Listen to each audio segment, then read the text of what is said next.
आज আমি করব বিউলির ডালের রসবড়া। বিউলির ডাল ভিজিয়ে নিয়েছি 200 গ্রাম। আমি এই ডালটা বেটে নেবো, শিলে নিয়েছি, ডালটা বেটে নেবো।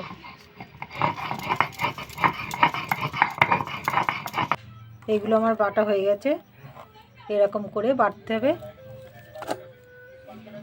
সবগুলো এরকম করে একইভাবে বেটে নেবো।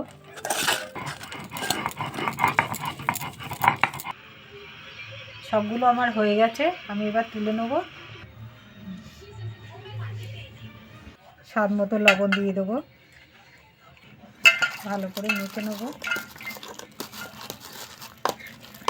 একটু জল দিয়ে দেবো, দিয়ে ভালো করে মেখে নেব। এটা ভালো করে ফাটিয়ে নিয়েছি, আমার এটা হয়ে গেছে। দিয়েছি, আমি এবার সাদা তেল দেবো।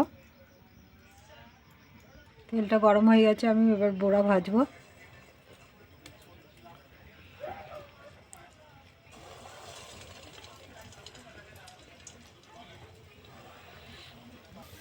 আস্তে আস্তে উল্টে দেবো, উল্টে পাল্টে ভালো করে ভেজে নেব।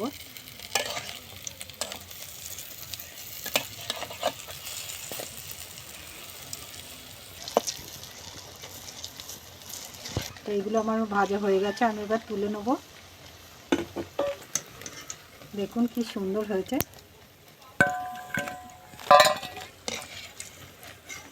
সবগুলো তুলে নিয়েছি, আমি একইভাবে ভেজে নেব।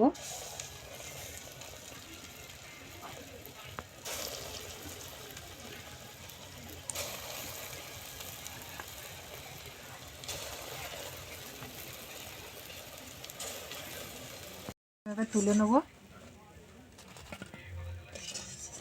সবগুলো তুলে নিয়েছি। 200 গ্রাম চিনি নিয়েছি, আর একটু পাটালি গুড় নিয়েছি, দিয়ে দেবো। ওই বাটি মেপে আমি 2 বাটি জল দিয়ে দেবো, আর হাফ বাটি মতো জল দিয়ে দেবো। 5টা এলাচ ফাটিয়ে নিয়েছি, দিয়ে দেবো। চিনিটা আমি একটু গলিয়ে নেব। চিনি শিরাটা আমার হয়ে গেছে, বড়াগুলো আবার দিয়ে দেবো।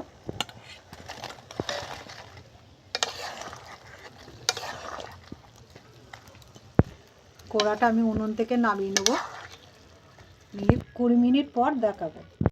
হয়ে গেছে, আমি এবার ঢেলে নেব। দেখুন কি সুন্দর হয়েছে। এরকম করে বাড়িতে করে খাবেন। খেয়ে ভালো লাগলে আমার চ্যানেলটাকে লাইক করবেন, শেয়ার করবেন, কমেন্ট করবেন, সাবস্ক্রাইব করবেন। ধন্যবাদ।